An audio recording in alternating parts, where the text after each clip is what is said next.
Buenas noches, hermanos, hermanas. Vamos a retomar el día de hoy el estudio de la bibliología.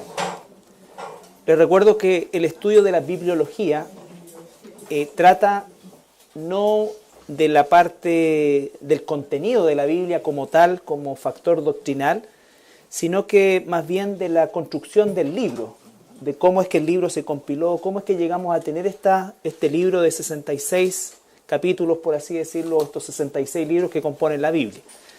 Y por supuesto vimos las consideraciones iniciales, donde vimos gran parte de las cosas que son básicas, como el idioma, en fin, los materiales, todo lo que revisamos y que ya se encuentra también en la página en internet. También los periodos, que es súper importante, porque uno de los factores que es importante destacar del concepto de la Biblia es que fue escrita durante 16 siglos en situaciones totalmente distintas, ¿no es cierto? Y bajo también reinados distintos, en el caso de la nación de Israel. Y por supuesto también analizamos el proceso de la escritura, ya entrando a un tema mucho más teológico de cómo es que efectivamente nosotros separamos lo que es la revelación, la inspiración y la iluminación, que son tres cosas distintas, ¿no es cierto?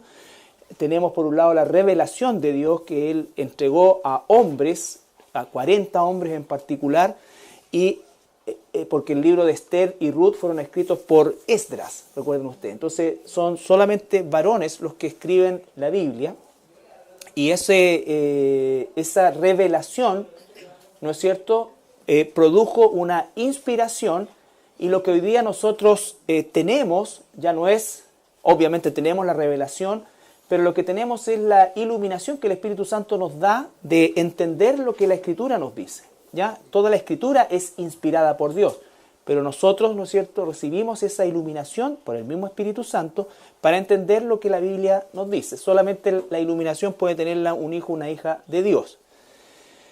Entonces, el proceso de la Escritura también es importante entenderlo, porque eso también nos va dejando en claro qué es lo que es y qué es lo que no es. Aunque este estudio no tiene una orientación apologética, vale decir, en defensa de la fe, por supuesto que también necesariamente nos confronta con situaciones que no se ajustan al concepto bíblico. Como por ejemplo hoy día todo este proceso de las nuevas revelaciones, de la unción fresca. Y mira, si es fresco y es nuevo, es del diablo. Porque lo de Dios no es que sea viejo y rancio, sino que lo de Dios siempre es permanente, no cambia, no varía, es el mismo ayer, hoy y por los siglos. No hay más revelación, no hay más inspiración, lo que hay hoy día es iluminación. Hoy día nosotros tenemos una iluminación, ¿no es cierto?, incluso mayor de la que tuvieron los escritores bíblicos, porque nosotros hoy día tenemos el libro completo, la panorámica completa y 2000 años de historia o 4500 años de historia que ratifican prácticamente el 100% de los hechos bíblicos que ahí aparecen. Nos queda un pedacito chiquitito que corresponde a el tema de Apocalipsis. ¿Ya? Y lo que comenzamos a ver hace un par de semanas atrás es el tema del canon bíblico. Y analizamos el tema del canon en relación, en primer lugar, a la definición de la palabra canon, recuerden ustedes, que significa caña y se usaba como una forma de medida de superficies, pero con el tiempo llegó a derivarse en una normativa de carácter moral o de carácter legal. Entonces, cuando hablamos de canon, hablamos de una norma, de un estándar, de un requisito o requisitos. Vimos el canon bíblico en términos globales, analizamos el canon del Antiguo Testamento, todo lo que corresponde al proceso histórico, las evidencias, ¿no es cierto?, del Antiguo Testamento. Y no me acuerdo si en este turno vimos esto. ¿Alcanzaron a ver esto? No, ya. Entonces, que estaba perdido, porque un miércoles no estuve y después vino el 21 de mayo. La festividad del 21 de mayo. Entonces, el canon del Antiguo Testamento es importante recordar que fue Esdras quien finalmente lo compila, por así decir, y lo lo valida en cuanto a sus libros, que en el caso nuestro son 39, en el caso de la Biblia hebraica son 24 o 22. Pero no es que haya más o menos libros, lo que pasa es que en la Biblia nuestra, ¿no es cierto?, en la Biblia ya traducida al español, por ejemplo, los libros están divididos como Primera y Segunda de Crónica, Primera y Segunda de Samuel, ¿no es cierto? En la versión original hebraica es un solo libro, Crónica, en fin, y todos los que aparecen 1 y 2 en la Biblia hebrea o en la Biblia nuestra, en la Biblia hebrea es uno solo. Pero en términos generales, en cuanto a la enseñanza y a la información, es exactamente la misma, ¿ya? Y Esdras, en el siglo V antes de Cristo, recuerden que Esdras es el sacerdote que participa en el segundo regreso de los exiliados babilonios, en Babilonia. Si ustedes se recuerdan, el reino del norte fue llevado 500 años antes por los asirios, ¿no es cierto? Y las 10 tribus fueron dispersas después que el imperio asirio cayó y fue disperso por todo el mundo conocido. Los de Judá fueron llevados cautivos a Babilonia, estuvieron 70 años ahí, y esto es importante destacar, porque valida aún más la autenticidad de la escritura y la sobrenaturalidad del proceso. Los babilonios se caracterizaban, a diferencia de otros pueblos, en que ellos barrían con todo lo que pudiese significar algo para la nación que ellos capturaban. De hecho, recuerden que lo primero que hacen, por ejemplo, es cambiarle los nombres. Daniel y sus amigos le ponen Sadrach, Mesach, Abednego. El nombre para el judío significaba una identidad. Ya no era solamente un nombre, sino que estamos hablando de una identidad, y todo eso era borrado. Le cambiaron la dieta, le cambiaron el calendario, ¿no es cierto? Entonces, todo eso era un proceso de, por así decirlo, de un lavado de cerebro completo. Y a pesar de eso, ¿no es cierto?, esta es una época, esos 70 años durante ese periodo, en que fue prolífera en cuanto a escritura. Tenemos, previo a eso tenemos a Jeremías, tenemos a Ezequiel, tenemos, ¿no es cierto?, a los profetas, a gran parte de los profetas menores, al mismo Daniel. Entonces, lo increíble es que a pesar de toda esa estructura, ¿no es cierto?, que buscaba destruir la identidad judaica, esta no solamente prevaleció, sino que de alguna manera floreció durante ese periodo. Entonces, también dice la palabra que Dios toca el corazón de Ciro, el rey persa, y vuelven, los judíos comienzan a volver. La primera lanchada vuelve con Zorobabel, la segunda vuelve con Esdras y la última vuelve con Nehemías. Entonces, en el proceso de regreso, recuerden ustedes que además el cautiverio babilonio fue sumamente traumático, porque ocurre la primera destrucción del templo. Del templo lo destruyen completamente, y el templo para el judío es su identidad también. ¿Por qué? Porque el Antiguo Testamento y la ley para el judío no solamente es un libro de carácter religioso, es su código civil, es su norma de conducta, es todo. Es todo. Entonces, al destruir el templo y al llevar todos los utensilios sagrados del templo judío, e imagínense lo que significaba eso, que los metieran dentro de las cámaras de los ídolos. Entonces, todo ese proceso destructivo, inmensamente traumático, a pesar de todo eso, hay escritura en ese tiempo y se sigue el mismo hilo conductor, ¿no es cierto?, de todo el Antiguo Testamento, que es la venida del Mesías. ¿Ya? Se dividió en 3 grandes grupos: la Torá, o la ley, que corresponde al Pentateuco; los Nevi'im, que son los profetas; y los Ketubim, que encierra todos los otros escritos de carácter histórico, poético, en fin. ¿Ya? Ahora, este canon se estabiliza en el tiempo de Esdras.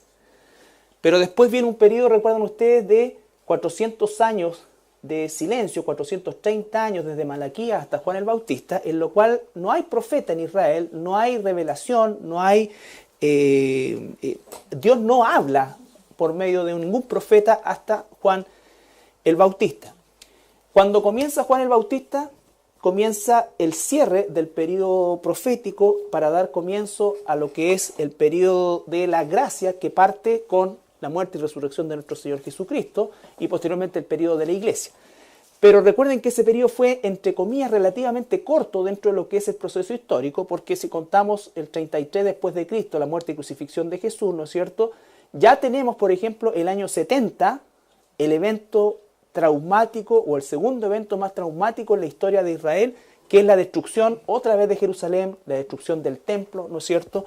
Y otra vez los judíos en esta oportunidad dispersos por todo el mundo conocido. Ahora, ¿qué ocurre? ¿Por qué tengo ese dato ahí del concilio de Jamnia? Ese concilio es muy importante porque es un concilio rabínico, ¿no es cierto?, que confirma el canon de Esdras. Cuando los judíos fueron dispersos por el mundo, ¿no es cierto?, todos ellos, por así decir, los sacerdotes, se encargaron de tener una copia y distribuirla, ¿no es cierto?, a los distintos lugares donde ellos se iban yendo. Y ese concilio de Jamnia lo destacamos porque es el 96 después de Cristo, es decir, serían 26 años después de la destrucción de Jerusalén. Se le permite a los judíos regresar, ¿no es cierto?, a las ruinas del templo donde se encontraban los manuscritos, la Torá y todos los libros, ¿no es cierto?, que recién vimos. Y todo eso se lleva, ¿no es cierto?, para empezar un proceso de copia, pero ya desaparece el concepto de templo y en los siglos posteriores va a aparecer el concepto de sinagoga. Por eso hoy día no hay sacerdotes en Israel, sino que hay rabinos, porque el sacerdocio tiene necesariamente que determinar la existencia de un templo. ¿Ya? Entonces, es por eso, y Jamnia era una localidad costera cercana a Jope, ¿ya?, y digamos hacia el mar Mediterráneo, más o menos lejitos de Jerusalén propiamente tal. Ellos agarraron sus cositas y se fueron para allá todo porque probablemente después por barco atravesarían alguna de las ciudades griegas donde ya estaba funcionando alguna sinagoga. No se olviden que cuando Pablo visita, ¿no es cierto?, el Oriente Medio con el Evangelio, toda la parte de Asia, normalmente llega a sinagogas. Entonces esas sinagogas recogieron, o esas localidades judías recogieron a muchos de los expatriados, de los que quedaron dispersos de Jerusalén. Entonces ese es el canon, el proceso del canon del Antiguo Testamento, que se cierra con Esdras y se confirma en el concilio de Jamnia. Piensen ustedes que desde el año 96 después de Cristo hasta el año 1948, ¿no es cierto?, y más específicamente hasta el año 1967, cuando ocurre la Guerra de los 6 días, los israelitas nunca más habían tenido control de la ciudad de Jerusalén. Durante 20 siglos Israel no había podido poner su pie, o los israelitas, en Jerusalén. ¿Ya? ¿Se entiende eso? Ya, entonces, eso es importante porque cuando colocan, y esto por ejemplo es un hecho histórico contemporáneo, cuando colocan ellos, o mejor dicho, cuando el 14 de mayo de 1948 David Ben Gurión proclama la formación o el nacimiento del nuevo Estado de Israel, o el moderno Estado de Israel, él besa el libro, el rollo del libro que ellos tenían. Y ese rollo del libro es exactamente el Antiguo Testamento. Exactamente el Antiguo Testamento. Entonces, de Jamnia al 14 de mayo no ha habido ningún agregado, nadie le ha quitado, nadie ha modificado. Eso es lo maravilloso de la Escritura. ¿Se dan cuenta? O sea, es exactamente el mismo proceso. Ahora, nosotros entendemos y sabemos que es el Espíritu Santo quien está detrás de todo esto. El Espíritu Santo es el que revela, el que inspira, el que conserva la Escritura y el que difunde esa Escritura, usando seres humanos, por supuesto, a sus hijos. Ahora, ¿cómo es que nosotros, con el Nuevo Testamento, se confirma el canon del Antiguo Testamento? En primer lugar, cuando vemos que Jesús y los apóstoles citan todos los libros que están puestos en este canon. ¿Cuántos libros tiene el Antiguo Testamento? Tibio, 39, ¿no es cierto? 39 libros. Entonces, esos 39 libros, todos son citados por Jesús y los apóstoles a lo menos una vez. A lo menos una vez. Cuando veamos el capítulo de los apócrifos, nos vamos a dar cuenta de que una de las razones por las cuales no están incluidos en el canon es porque esos libros nunca jamás fueron citados por Jesús. Nunca jamás. ¿Ya? Ni por los apóstoles, ni por los padres de la iglesia, que es lo que vamos a estudiar también más adelante. Entonces, el Antiguo Testamento es citado por el Nuevo Testamento. Por ejemplo, vamos a ver Juan capítulo 7, versículo 38. El que cree en mí, como dice la Escritura, de su interior correrán ríos de agua viva. Dice, el que cree en mí, y es una cita de Ezequiel, el que cree en mí, de su interior correrán ríos de agua viva. Si ustedes se dan cuenta, en la gran mayoría de las Biblias, abajo o al costado, hay gran parte de concordancias. Y normalmente esas concordancias tienen que ver con otra cita en el Nuevo Testamento de la misma idea, o normalmente con una cita ya escrita en el Antiguo Testamento. Aquí estamos revisando unas 6 o 7 por factor tiempo. Ahí mismo en Juan capítulo 5, versículo 39. Escudriñad las Escrituras, porque a vosotros os parece que en ellas tenéis la vida eterna, y ellas son las que dan testimonio de mí. Aquí tenemos, ¿no es cierto?, a Jesús confrontado, como muchas veces, a los escribas, y les dice, ¿no es cierto?, ustedes escudriñan la Escritura y están buscando la vida eterna, pero la Escritura habla completa de mí, y ustedes me rechazan. Entonces lo que está dando a entender ahí también, no solamente validando la Escritura, sino que además está especificando el hilo conductor del Antiguo Testamento, que es toda la figura que se cumpliría en el Mesías. Recuerden ustedes, el Antiguo Testamento es todo el proceso en base a figura. Noé es figura de la salvación, en fin, Enoc es figura del rapto, Noé es figura de los israelitas que se van a quedar durante la tribulación, que a pesar de la tribulación Dios los va a proteger. Al remanente, todo el proceso después del sacrificio del Cordero, todo tenía un concepto de simbolismo que se cumpliría en el Cordero de Dios, en nuestro Señor Jesucristo. Entonces, toda la Escritura hablaba de Jesús. Desde Génesis 3:15 en adelante, encontramos nosotros el plan de redención. ¿Ya? Ahora, ¿cómo encontramos a Jesús en el Antiguo Testamento? A través de las figuras de redención.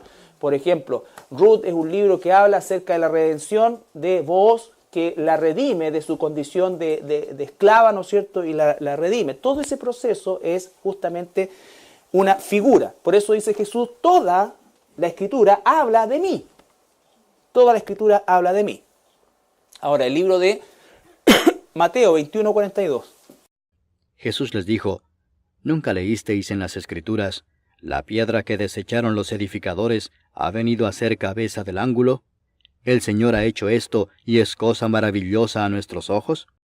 Ya, ¿no es cierto? Si tú buscas la cita de eso, dice Salmo, ¿no es cierto? Entonces Jesús cita siempre el Antiguo Testamento y él está validando justamente cuando le dice la Escritura. Por eso cuando le dice Pablo a Timoteo, toda la Escritura es inspirada por Dios, no se está refiriendo ni a las cartas ni a los evangelios, que a esa altura todavía no estaban compilados, sino que se está refiriendo al Antiguo Testamento.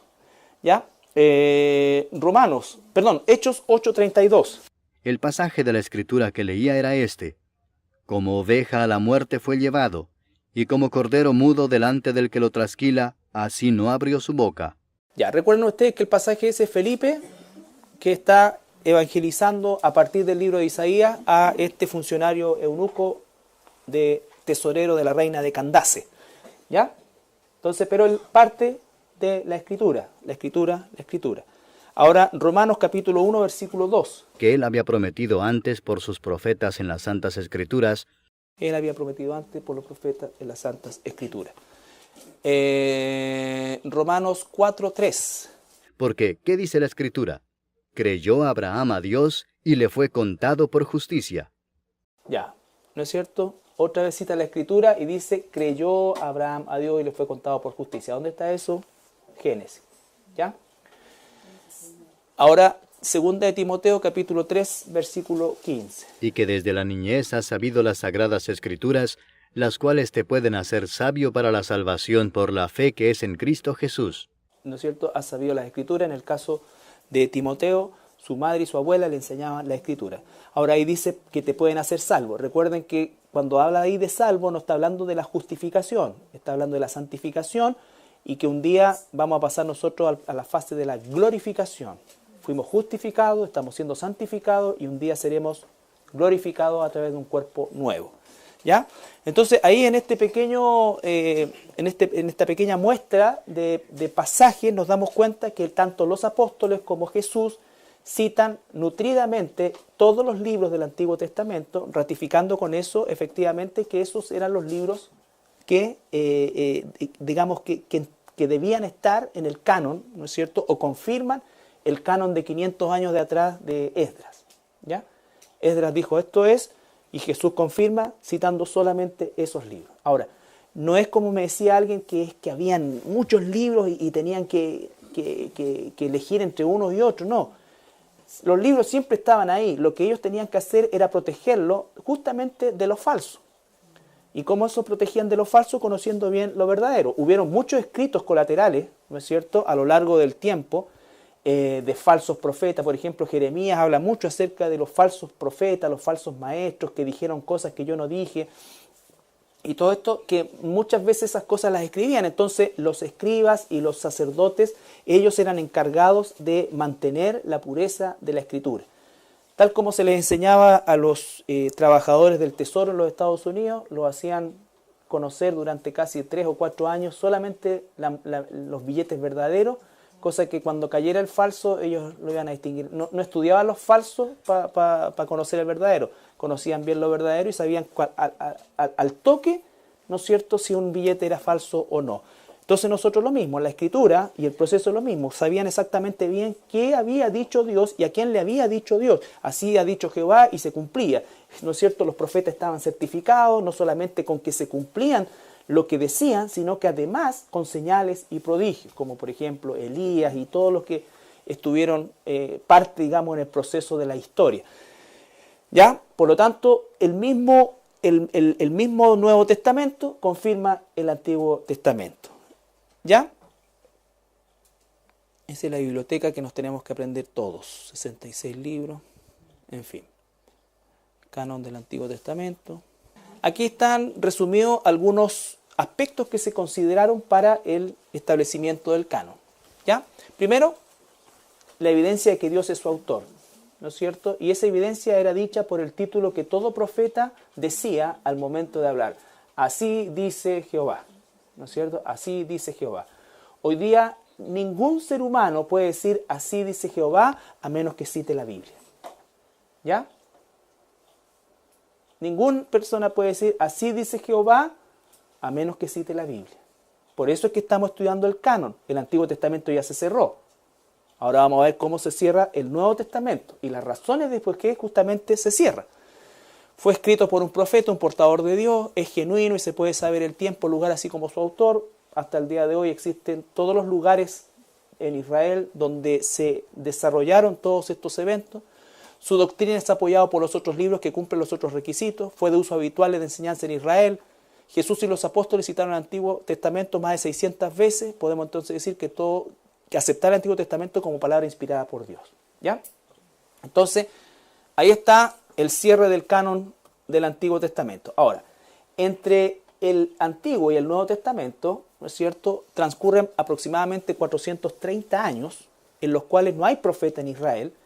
Y es un periodo súper convulsionado. ¿Por qué? Porque ese periodo, al no haber profeta, también se pierde, por así decir, la esencia de lo que era la relación de Dios con el pueblo de Israel. Por lo tanto, es en este tiempo que encontramos la mayor cantidad de literatura apócrifa, que vamos a tener un capítulo específico de los libros apócrifos para que los podamos entender bien. Pero de todos los libros apócrifos, ¿no es cierto?, o escondidos, hay solamente 2 que podríamos nosotros decir tienen carácter histórico verídico, que son Primera y Segunda de Macabeos, que cuentan la historia, digamos, de las revueltas judías para tratar de librarse del inminente dominio romano. Finalmente caen igual, pero más o menos trata sobre eso, ¿ya? El resto son libros, francamente, muchos de ellos con historias ridículas, ¿no es cierto?, que no aportan absolutamente nada y que además fueron escritos por judíos de corte helénico, o sea, judíos griegos, y muchas de las historias que aparecen ahí son muy similares o casi como copias de las sagas mitológicas de los griegos, ¿ya? Entonces, ahora, esos libros los van a encontrar ustedes en las Biblias de edición católica, ¿no es cierto? Y esos libros fueron incluidos en el canon católico recién, oficialmente, en el Concilio de Trento en el 1525, es decir, chorrocientos siglos después, ¿ya? chorrocientos siglos después. Entonces, vamos a ver este tema de los apócrifos, vamos a revisar algunos de ellos, algunos trazados para que ustedes también, cuando escuchen la palabra apócrifo, sepan exactamente de qué se está tratando. Ahora, los católicos le llamaron en el 1523 o 25 deuterocanónicos, como para darles un plus. Estaban los libros canónicos y los deuterocanónicos, porque la palabra deutero significa repetición o segundo. ¿Ya? Entonces ellos dicen, este es el segundo canon. Pero no existe tal cosa. Ya. El canon del Nuevo Testamento. Saltamos al canon del Nuevo Testamento. Se cerró con Esdras, el canon del Nuevo Testamento, y se confirma el año 86 después de Cristo, los mismos libros, en este concilio reducido de rabinos, ¿no es cierto?, en Jamnia. Ahora bien, el Nuevo Testamento consta de 4 libros que se llaman los Evangelios, ¿no es cierto?, de Mateo hasta Juan, el libro histórico o el gran libro histórico, el libro de los Hechos, la epístola de Pablo, o las epístolas de Pablo, que son 14, epístolas generales donde participan los otros apóstoles, y el único libro profético es Apocalipsis. ¿Ya? Es Apocalipsis. ¿Son cuántos? 27 libros. Bien. Ahora, el canon del Nuevo Testamento, ¿dónde dejé mi? Acá. ¿Cómo es que se pone en blanco el?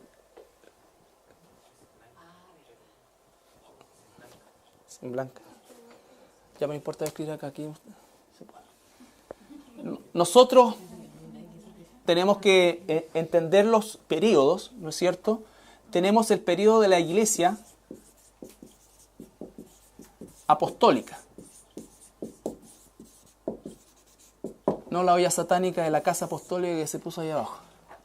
Iglesia apostólica.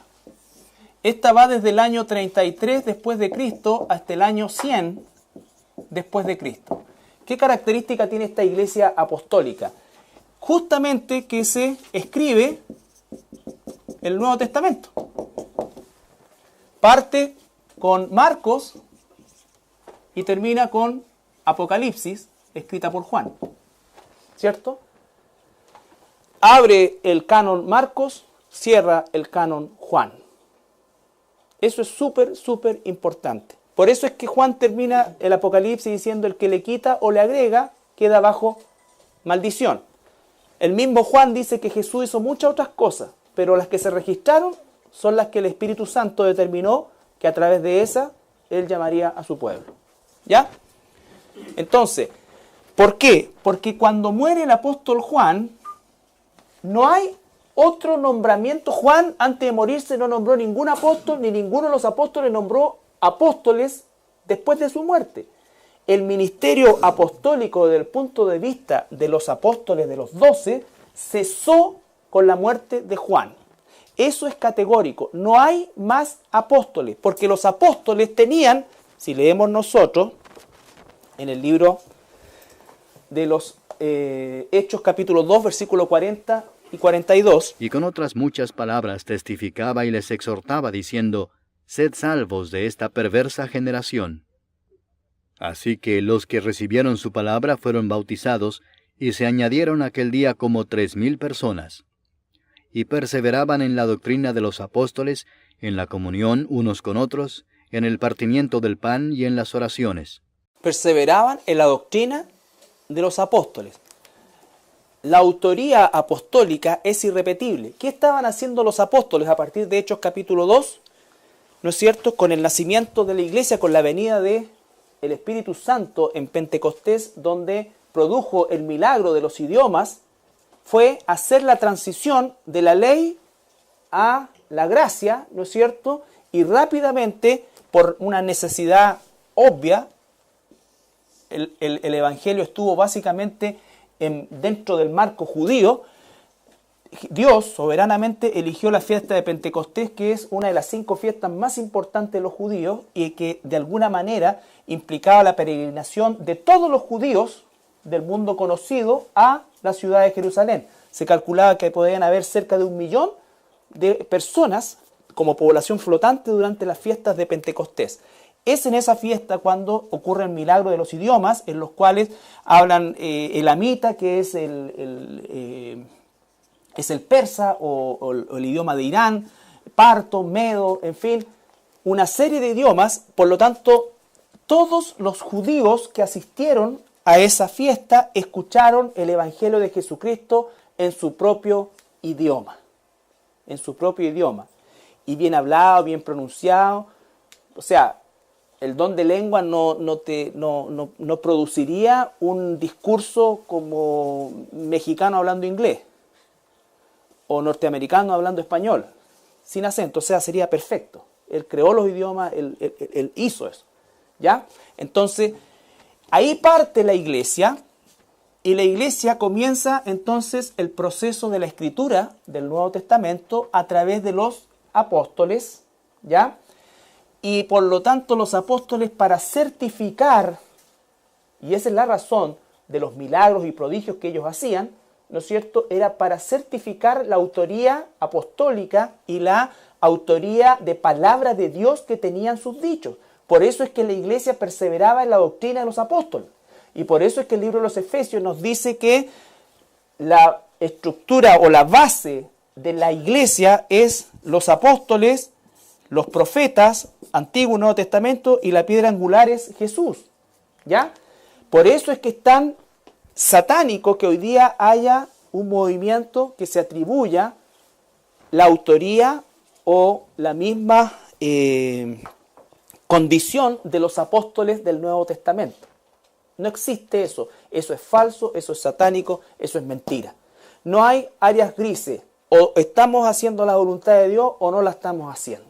No juzgamos intenciones. Los hechos dicen claramente que eso no es de Dios. No es de Dios.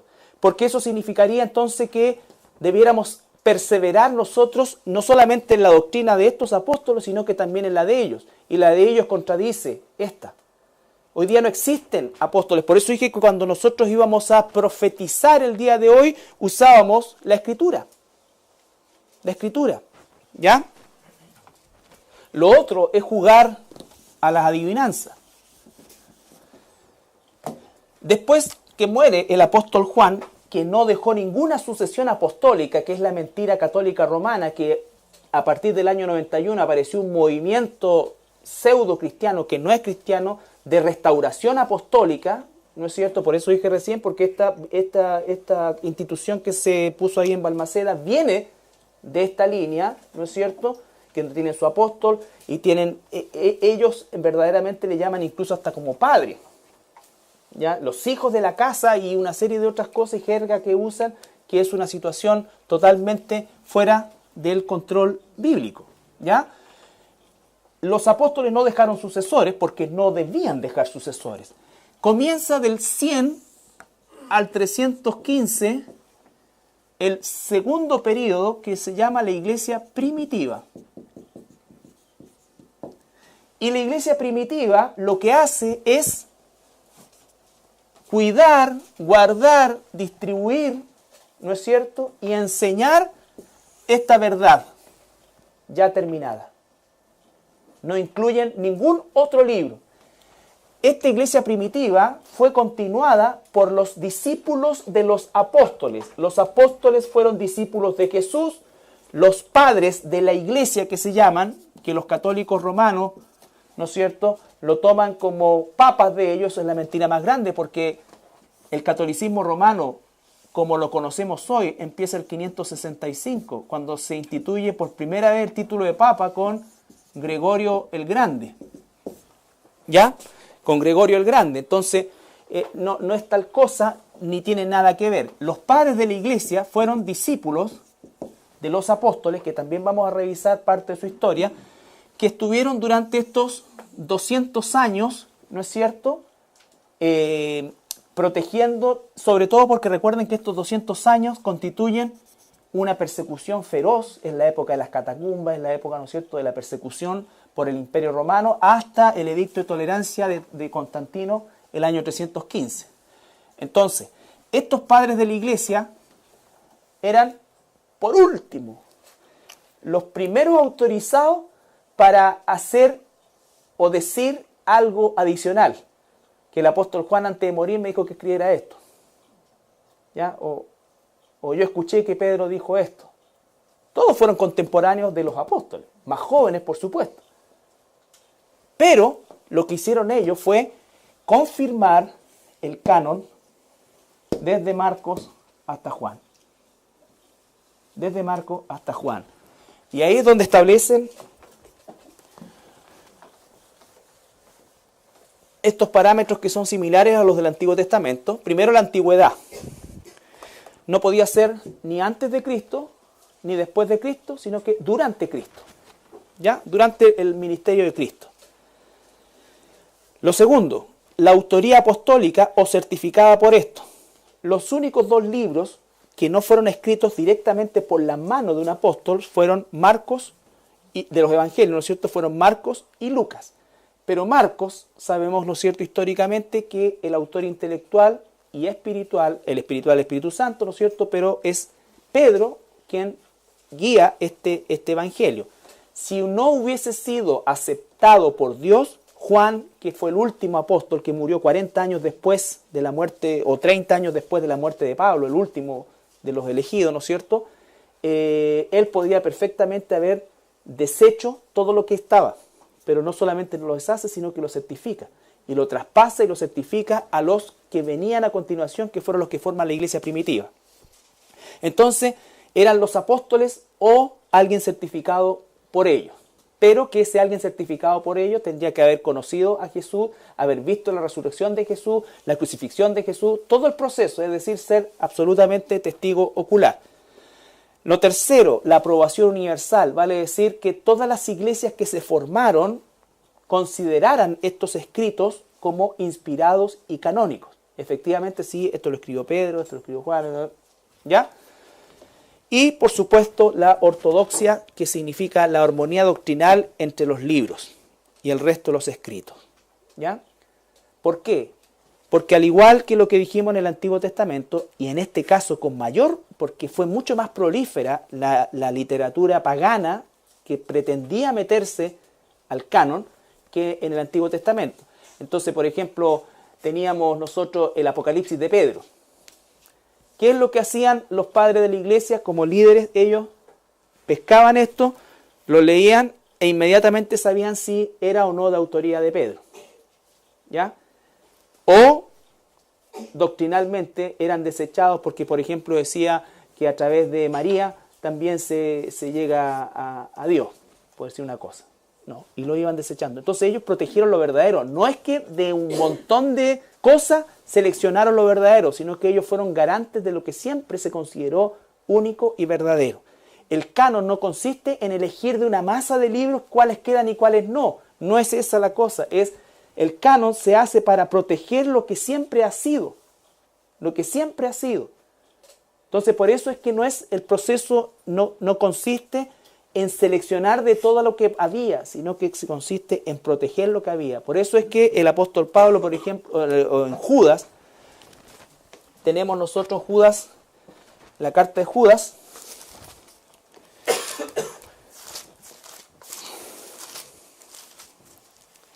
versículo 3, Judas, versículo 3. Amados, por la gran solicitud que tenía de escribiros acerca de nuestra común salvación, me ha sido necesario escribiros, exhortándoos que contendáis ardientemente por la fe que ha sido una vez dada a los santos. Por la fe que ha sido una vez dada a los santos. No hay mucha, hay una sola revelación en el Nuevo Testamento, es una sola compilación de Mateo o Marcos, como quieran verlo, hasta Apocalipsis. ¿Ya? Ya en esa época se estaban introduciendo, como dice abajo, porque algunos hombres han entrado encubiertamente. No se olviden que el proceso de mayor cuidado que nosotros tenemos que tener no es de lo de afuera, sino que de lo de adentro. Vale decir, cómo es que internamente nosotros estamos aprendiendo la doctrina. Porque la apostasía no se va a levantar del catolicismo romano, esas son falsas doctrinas. La apostasía se levanta, como dice el apóstol Juan, salieron de nosotros. Salen de nosotros. ¿Ya? Entonces, ¿por qué? Porque alguna vez entraron encubiertamente y salieron en un momento determinado. Dice la carta de Juan, un par de hojitas más atrás. Segunda carta de Juan, versículo 7 al 11. Porque muchos engañadores han salido por el mundo que no confiesan que Jesucristo ha venido en carne. Una de las herejías más tempranas del periodo de la iglesia se llamaba el docetismo. ¿Ya? El docetismo de un tal Doqueo, ¿no es cierto?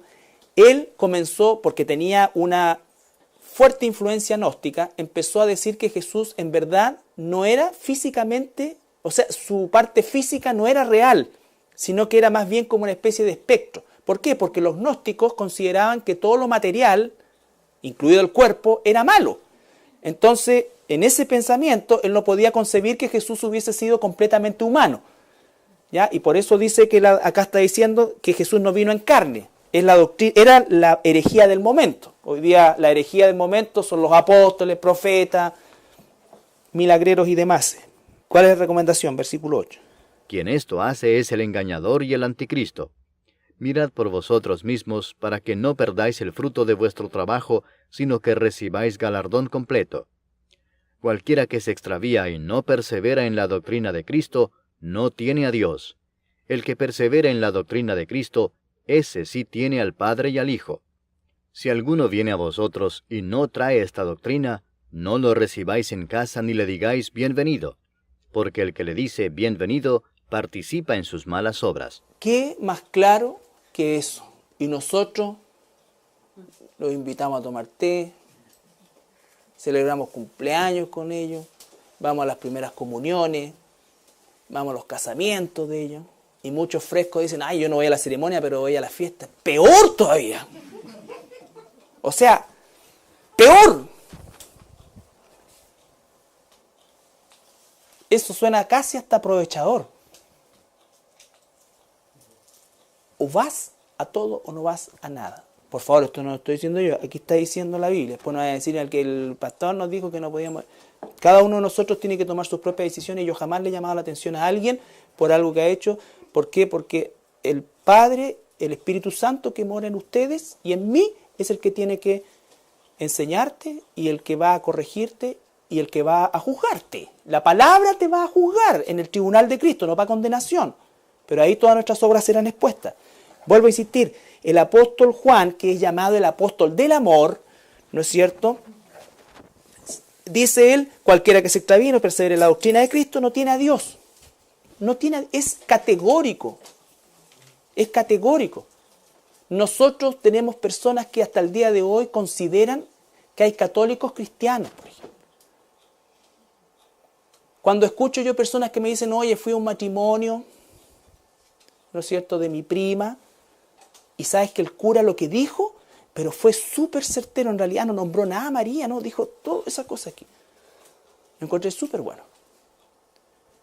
Entonces la pregunta que uno le hace, bueno, ¿el cura de quién es? ¿Hijo de Dios o hijo del diablo? Porque no puede haber un tercer padre. Nuestra paternidad, el ser humano tiene una paternidad de Dios o una paternidad del diablo. Entonces, si dice hijo de Dios, está absolutamente perdido. Ahora, si responde correctamente, la respuesta es, qué bueno puede salir de ahí. Porque te suena bien, no significa, eso no es retener lo bueno y desechar lo malo. El retener lo bueno y desechar lo malo, querido hermano, es cuando, por ejemplo, el suscrito aquí está predicando y de repente echa una broma indebida. Dijo una pesadez, dijo una tontera. Se me salió un garabato. ¿Me entiendes? Dije algo inapropiado, fui demasiado drástico en algo. Eso tú tienes que desecharlo, pero no cuestiones doctrinales.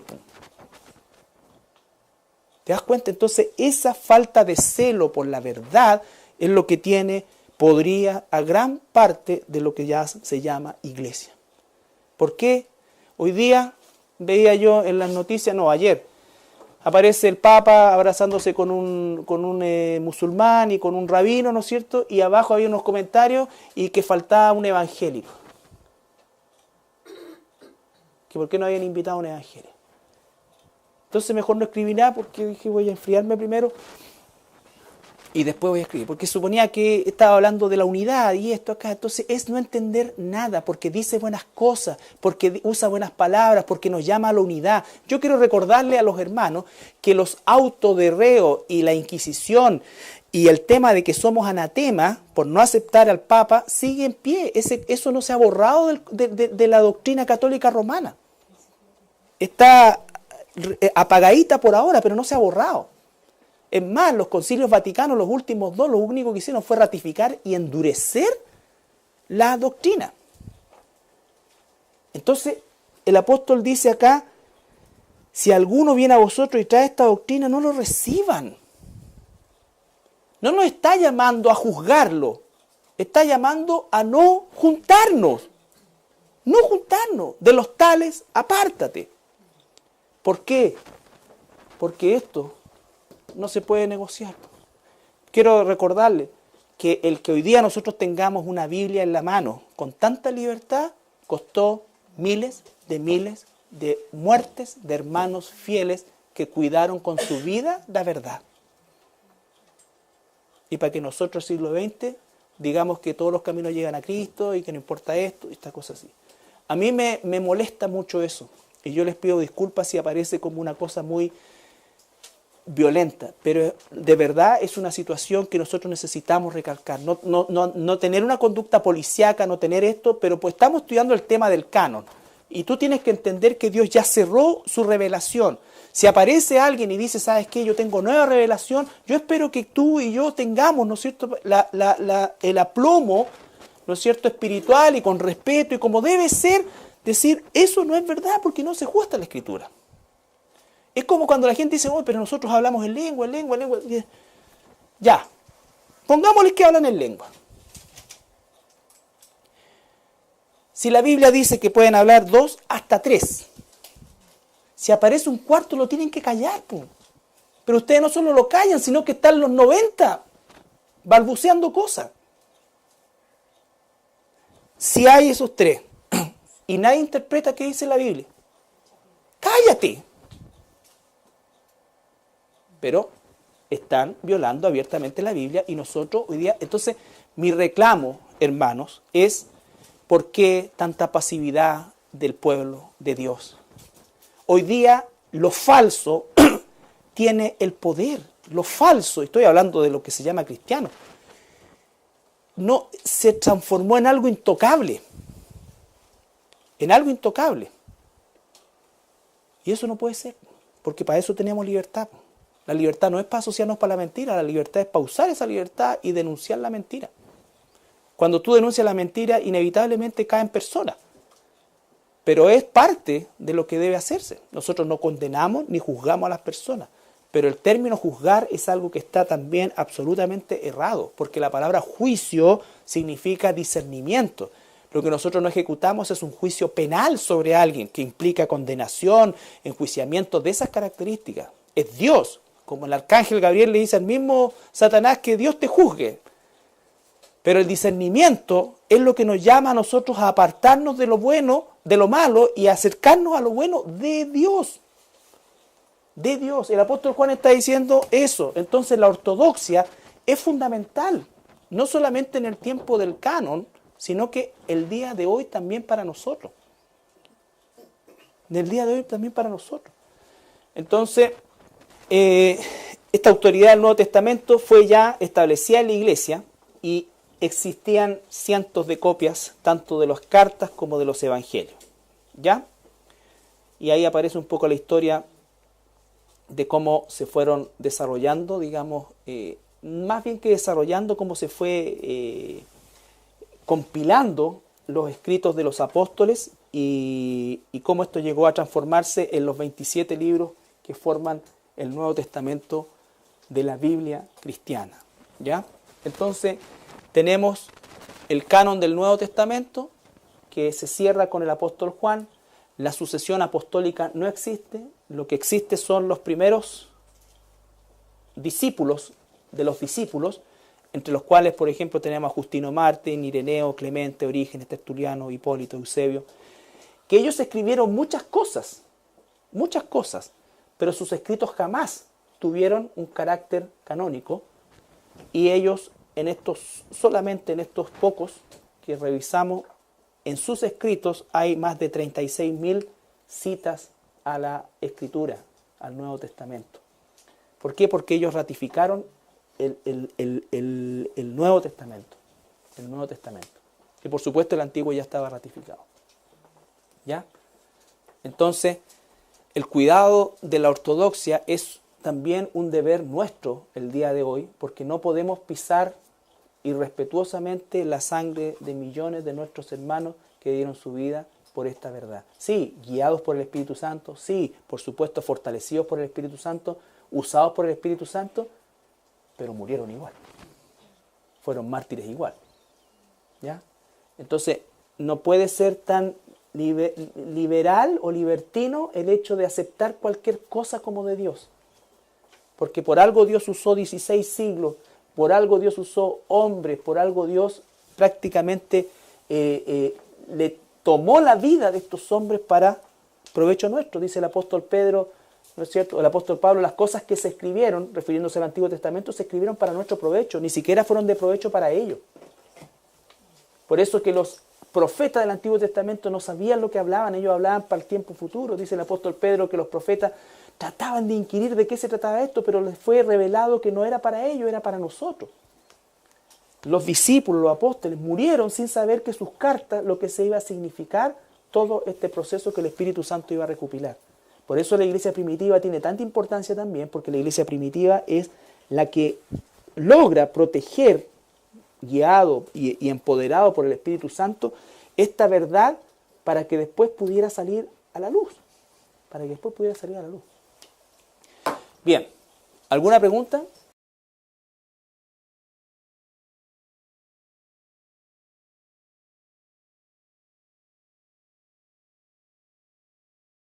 La misma, ¿ya? Y Esdras, en el siglo V antes de Cristo, recuerden que Esdras es el sacerdote que participa en el segundo regreso de los exiliados babilonios, en Babilonia. Si ustedes se recuerdan, el reino del norte fue llevado 500 años antes por los asirios, ¿no es cierto? Y las 10 tribus fueron dispersas después que el imperio asirio cayó y fue disperso por todo el mundo conocido. Los de Judá fueron llevados cautivos a Babilonia, estuvieron 70 años ahí, y esto es importante destacar, porque valida aún más la autenticidad de la escritura y la sobrenaturalidad del proceso. Los babilonios se caracterizaban, a diferencia de otros pueblos, en que ellos barrían con todo lo que pudiese significar algo para la nación que ellos capturaban. De hecho, recuerden que lo primero que hacen, por ejemplo, es cambiarle los nombres. Daniel y sus amigos le ponen Sadrach, Mesach, Abednego. El nombre para el judío significaba una identidad. Ya no era solamente un nombre, sino que estamos hablando de una identidad, y todo eso era borrado. Le cambiaron la dieta, le cambiaron el calendario, ¿no es cierto? Entonces, todo eso era un proceso de, por así decirlo, de un lavado de cerebro completo. Y a pesar de eso, ¿no es cierto?, esta es una época, esos 70 años durante ese periodo, en que fue prolífera en cuanto a escritura. Tenemos, previo a eso tenemos a Jeremías, tenemos a Ezequiel, tenemos, ¿no es cierto?, a los profetas. Cuando hablamos de canon, hablamos de una norma, de un estándar, de un requisito o requisitos. Vimos el canon bíblico en términos globales, analizamos el canon del Antiguo Testamento, todo lo que corresponde al proceso histórico, las evidencias, ¿no es cierto?, del Antiguo Testamento, y no me acuerdo si en este turno vimos esto. ¿Alcanzaron a ver esto? No, ya. Entonces, que estaba perdido, porque un miércoles no estuve y después vino el 21 de mayo, la festividad del 21 de mayo. Entonces, el canon del Antiguo Testamento es importante recordar que fue Esdras quien finalmente lo compila, por así decir, y lo valida en cuanto a sus libros, que en el caso nuestro son 39, en el caso de la Biblia hebraica son 24 o 22. Pero no es que haya más o menos libros, lo que pasa es que en la Biblia nuestra, ¿no es cierto?, en la Biblia ya traducida al español, por ejemplo, los libros están divididos como Primera y Segunda de Crónica, Primera y Segunda de Samuel, ¿no es cierto? En la versión original hebraica es un solo libro, Crónica, en fin, y todos los que aparecen 1 y 2 en la Biblia hebrea o en la Biblia nuestra, en la Biblia hebrea es uno solo. Pero en términos generales, en cuanto a la enseñanza y a la información, es exactamente, por supuesto que también necesariamente nos confronta con situaciones que no se ajustan al concepto bíblico. Como por ejemplo hoy día todo este proceso de las nuevas revelaciones, de la unción fresca, y mira, si es fresco y es nuevo, es del diablo.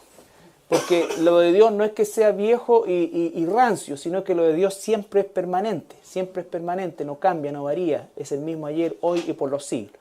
No hay más revelación, no hay más inspiración, lo que hay hoy día es iluminación. Hoy día nosotros tenemos una iluminación, ¿no es cierto?, incluso mayor de la que tuvieron los escritores bíblicos, porque nosotros hoy día tenemos el libro completo, la panorámica completa y 2000 años de historia o 4500 años de historia que ratifican prácticamente el 100% de los hechos bíblicos que ahí aparecen. Nos queda un pedacito chiquitito que corresponde a el tema de Apocalipsis. ¿Ya? Y lo que comenzamos a ver hace un par de semanas atrás es el tema del canon bíblico. Y analizamos el tema del canon en relación, en primer lugar, a la definición de la palabra canon, recuerden ustedes, que significa caña y se usaba como una forma de medida de superficies, pero con el tiempo llegó a derivarse en una normativa de carácter moral o de carácter legal. Entonces,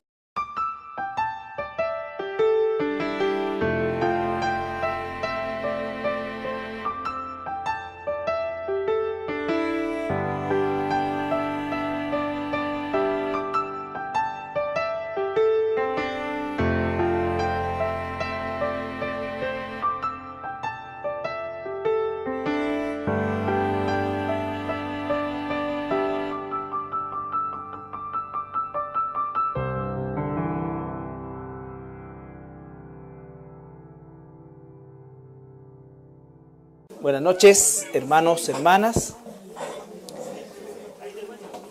Vamos a retomar el día de hoy el estudio de la bibliología. Les recuerdo que el estudio de la bibliología trata no de la parte del contenido de la Biblia como tal, como factor doctrinal, sino que más bien de la construcción del libro, de cómo es que el libro se compiló, cómo es que llegamos a tener este libro de 66 capítulos, por así decirlo, estos 66 libros que componen la Biblia. Y por supuesto vimos las consideraciones iniciales, donde vimos gran parte de las cosas que son básicas, como el idioma, en fin, los materiales, todo lo que revisamos y que ya se encuentra también en la página en internet.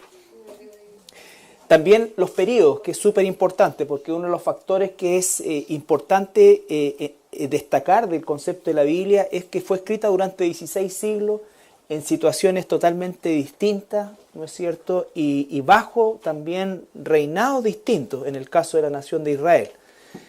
Y por supuesto también analizamos el proceso de la escritura, ya entrando a un tema mucho más teológico de cómo es que efectivamente nosotros separamos lo que es la revelación, la inspiración y la iluminación, que son tres cosas distintas, ¿no es cierto? Tenemos por un lado la revelación de Dios que Él entregó a hombres, a 40 hombres en particular, y porque el libro de Esther y Ruth fueron escritos por Esdras, recuerden ustedes. Entonces son solamente varones los que escriben la Biblia, y esa revelación, ¿no es cierto?, produjo una inspiración, y lo que hoy día nosotros tenemos ya no es, obviamente tenemos la revelación, pero lo que tenemos es la iluminación que el Espíritu Santo nos da de entender lo que la Escritura nos dice. ¿Ya? Toda la Escritura es inspirada por Dios, pero nosotros, ¿no es cierto?, recibimos esa iluminación por el mismo Espíritu Santo para entender lo que la Biblia nos dice. Solamente la iluminación puede tenerla un hijo o una hija de Dios. Entonces, el proceso de la Escritura también es importante entenderlo, porque eso también nos va dejando en claro qué es lo que es y qué es lo que no es. aunque este estudio no tiene una orientación apologética, vale decir, en defensa de la fe,